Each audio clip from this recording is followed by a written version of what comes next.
JB Hi-Fi. What is JB Hi-Fi, you might ask? It's electronics store. You buy games and headphones. They have a section where you can buy records because people like records now. It's great. We love JB Hi-Fi. Also, yes, there was there's also a brand called Dick Smith. Don't question it. It's 10 minutes long. Let's watch the secret strategy that crushed JB's competition. How did a scrappy electronics store with hand-drawn signs and chaotic vibes become one of Australia's most powerful retail empires? We love corporate, we love corporate hand-drawn signs that are totally not printed, that were actually drawn, definitely. JB Hi-Fi didn't just survive in a cutthroat industry, it thrived, outsmarting global competitors and dominating electronics retail with a mix of raw energy, razor sharp... When I mentioned there was a store that was selling 8-bit DOE controllers, it's JB Hi-Fi. We fucking love JB Hi-Fi. Fucking great store. Pricing and branding that's as loud as it is strategic. While competitors struggled to modernize or went under entirely, JB Hi-Fi leaned into its unique identity, expanded its footprint, and pulled off one of the most impressive retail growth stories in Australian business. Today, we're diving into how this black and yellow powerhouse... Do you ever go to a tech store and look at their TVs and think, I will never afford this TV? Where is it? Where is it? Where? Come on, let me see your $20,000 yellow TVs. Powerhouse disrupted the game and why no one's been able to catch up. Diving into...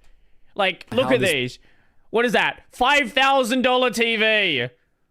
I will never afford this, and I don't really want to. This is probably even more. They've got a sign here. This is probably $9,000. There's even one in Hobart. There's probably multiple in Hobart. Black and yellow powerhouse disrupted the game, and why no one's been able to catch up since. It all started back in 1974 in the Melbourne suburb of Kailor East. The original JB Hi-Fi was founded by John Barbuto. Yes, that's the JB. And was built on a very specific niche, selling high-end hi-fi equipment to audiophiles. It was Wait, so they were just selling like super niche audio gear to fucking audio nerds. Actually based that... The name makes sense. Also, this is the most Australian fucking shot you'll ever see. Fucking ute. Good love the ute. Also, this is this is like late 90s, early 2000s. You got a PS1 logo there. Small, tightly focused, and passionate about sound quality. But over the next few decades, JB Hi-Fi transformed itself from a specialty store into a full-spectrum electronics titan.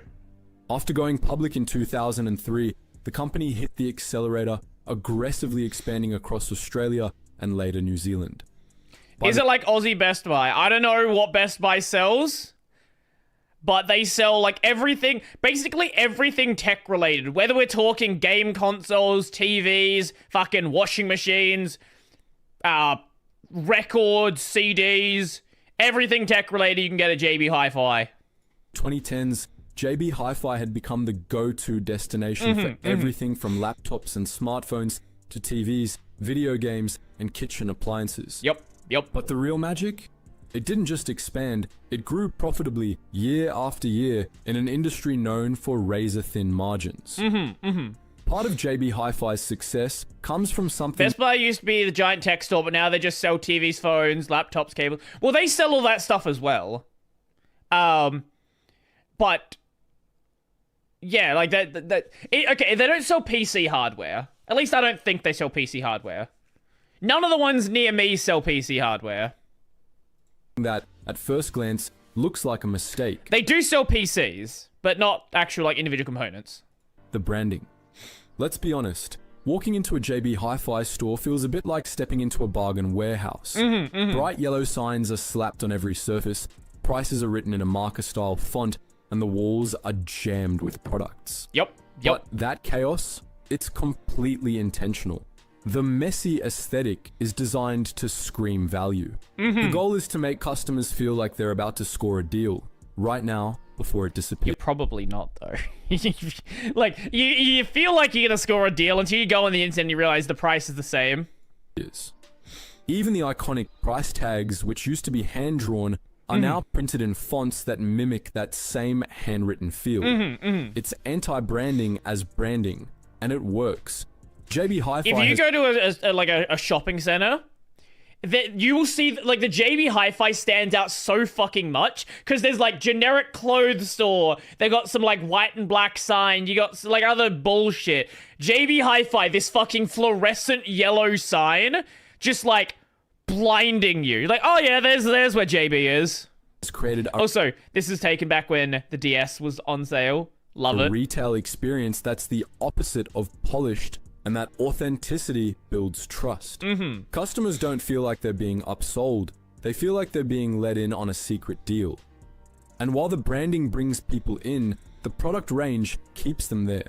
Over the years, JB Hi-Fi has expanded far beyond hi-fi equipment. They now offer a staggering array of electronics, laptops, gaming consoles, smartphones, headphones, drones, smart home gear, you name it.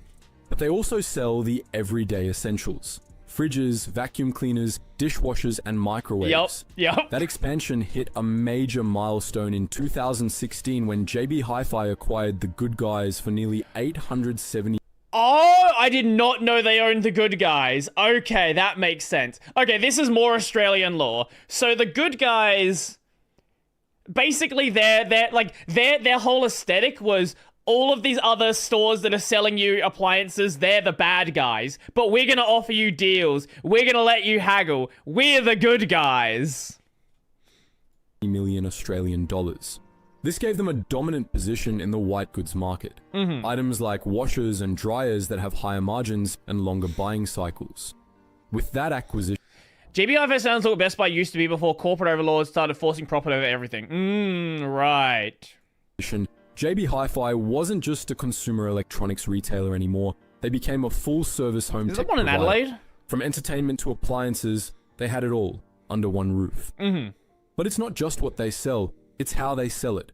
One of JB Hi-Fi's most Look at this fucking chaos. This is a very accurate image of what every JB Hi-Fi looks like. Tools is their pricing strategy. While many traditional retailers cried foul about Amazon's arrival in Australia, JB didn't flinch. They embraced the competition, updating their pricing dynamically to stay competitive both in-store and online. They adopted real-time monitoring systems that adjust prices based on competitors, trends, and stock levels. If Amazon or... Now even I don't think Australia is real. What is this cartoonish naming? JB Hi-Fi? The guy who started it, his name was JB. They used to sell hi-fi audio. JB Hi-Fi. It just now has a nice ring to it. Harvey Norman slashed prices, JB Hi-Fi could respond immediately. There's no fluff, no bait and switch. Customers know they're getting one of the lowest prices on the market, and that reputation alone drives traffic. Their approach is refreshingly simple. Low prices, clearly marked, no games. It's a throwback to old-school retail trust, modernized with smart tech and data. Beyond pricing, one of JB Hi-Fi's secret weapons is its people.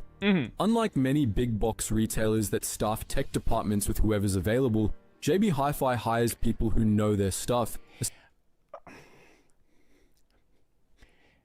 Mostly. I've run into some fucking sales reps who are absolutely fucking stupid. Like, they know a script on what is good. But if you're the kind of person who is if you know what you're looking for, a lot of their sales reps don't know how to go off script. Now, you will get people who are, like, you know, very techie people who know what they're doing. But they are techie enough to deal with your mother.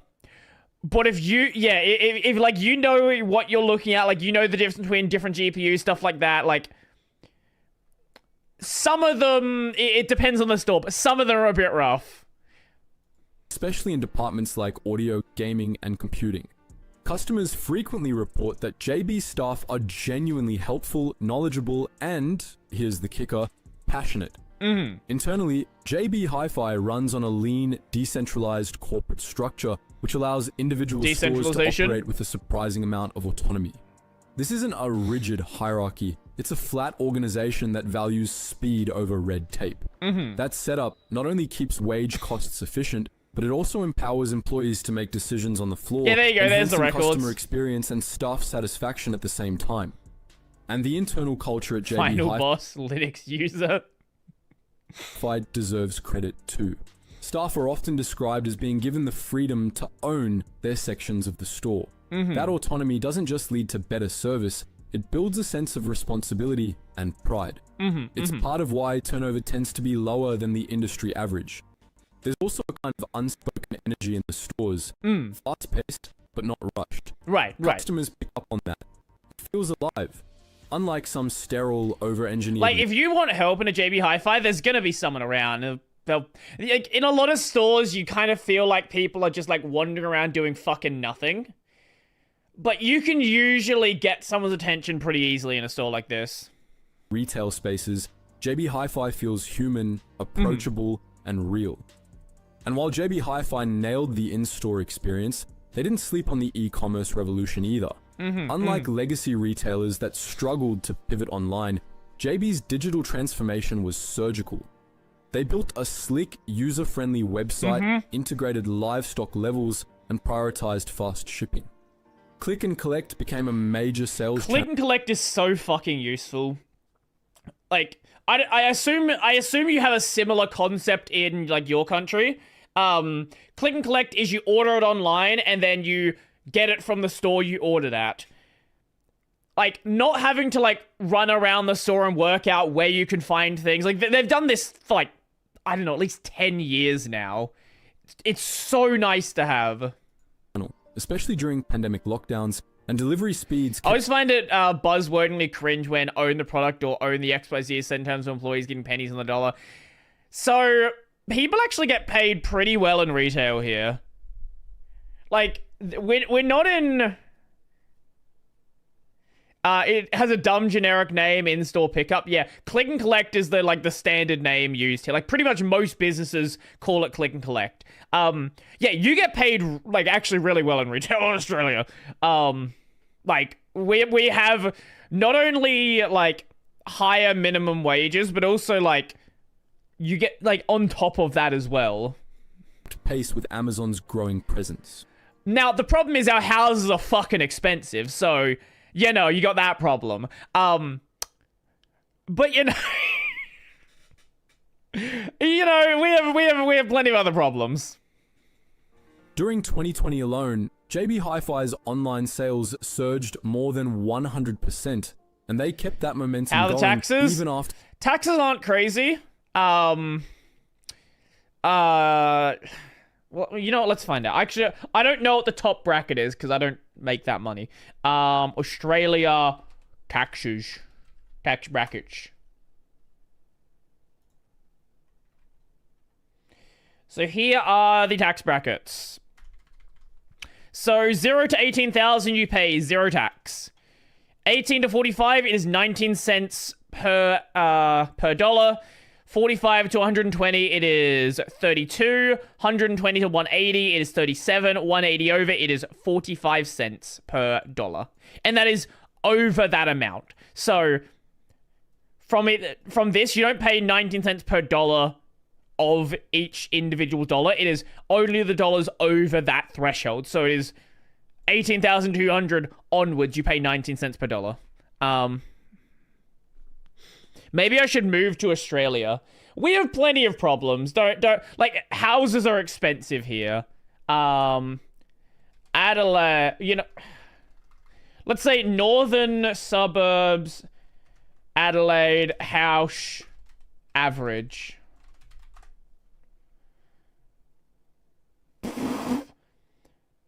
Okay, no, that's North Adelaide. If you want to live in the capital, you're paying over $1 million. But more out my way, it's like 500 to 700, somewhere in that range it's getting to. Have you seen our Outback Steakhouse commercials? I will watch the 30-second video. Well, yeah, our houses are expensive, but the difference is our houses aren't made of paper. So The there is lockdowns that. ended. Today, They're made of online cardboard. revenue accounts for well over 15% of total sales and growing. Their omnichannel model is a rare retail win. Customers can shop how they want, when they want, without friction. All this has translated into serious financial firepower. As of 2024, JB Hi-Fi operates over 320 stores across Australia and New Zealand, including the Good Guys brand. Their annual revenue, over 10 billion Australian dollars. Net profits That's like consistently 500 top US. $500 million. And with a market cap hovering between 6 and 7 billion Australian dollars, JB Hi-Fi is one of the most valuable retail companies on the ASX. While other household names like Dick Smith collapsed, and even Harvey Norman faced pressure, JB Hi-Fi stayed lean, stayed focused, and stayed profitable. They didn't try to be everything to everyone, they just did what they do really well. So what's next for JB Hi-Fi? For one, they're investing heavily in tech and automation. Expect to see more AI-powered logistics, tighter supply chain integration, and possibly a stronger push into smart home ecosystems. Makes sense. There's also a growing emphasis on sustainability, with potential for expansion into e-waste recycling and refurbished tech sales. Both areas where consumer demand is rising fast. JB has already hinted at trial programs to repurpose and resell older electronics, which could not only appeal to eco-conscious shoppers, but also open up new profit streams in the circular economy. There's also growing speculation about whether JB Hi-Fi will expand internationally. While they've so far remained firmly focused on Australia and New Zealand, their business model, high turnover, low cost, highly efficient, could translate well to similar markets. That said, part of their strength comes from their deep understanding of the local consumer. Right. They've built systems. Like if you were to expand into the US, like Australian branding, like it's the same problem, right? US branding doesn't tend to work in Australia. Australian branding is not going to work in the US. Branding, and even store layouts around Aussie habits. Any overseas expansion would need to strike a careful balance. This was a good video. If I visit Australia someday, I will visit the Opera House, the Outback, and JB Hi-Fi. Sure, okay. Between adapting to new cultures and preserving the scrappy charm that made them famous. At the end of the day, JB Hi-Fi isn't winning by accident. Their stores may look chaotic, but the business is anything but. Every messy sign, every crammed shelf, every handwritten style price tag is part of a finely tuned strategy to create urgency, excitement, and trust. They've built a brand that feels honest, a culture that moves fast, and a customer base that keeps coming back. In an era where retail giants fall as fast as they rise, JB Hi-Fi didn't just survive, they owned the game. And next time you walk into a JB Hi-Fi and feel like you're being shouted at by 200 yellow signs, just smile. Because you're not in chaos. You're in one of the smartest retail ecosystems Australia's ever seen. Yep. But what do you think? Let us know your thoughts in the comments section below and let's discuss. And if you enjoyed this story, We love give us a JB thumbs Hi-Fi. up, hit subscribe, and don't forget to ring that bell so you I love how uneven the signs and fonts look. Yeah, like all of that is on purpose. never miss out on more deep dives like this. Thank you guys so much for watching, and as always, stay curious. I don't know how to put it. Personal? I guess? Like it doesn't fit, like, even though it is very corporate, like they've managed to somehow not let the corporate cleanliness invade things. Like this smiley face, right? Like, this is obviously a very corporate sign, but it was clearly put up in a way that kind of just makes sense.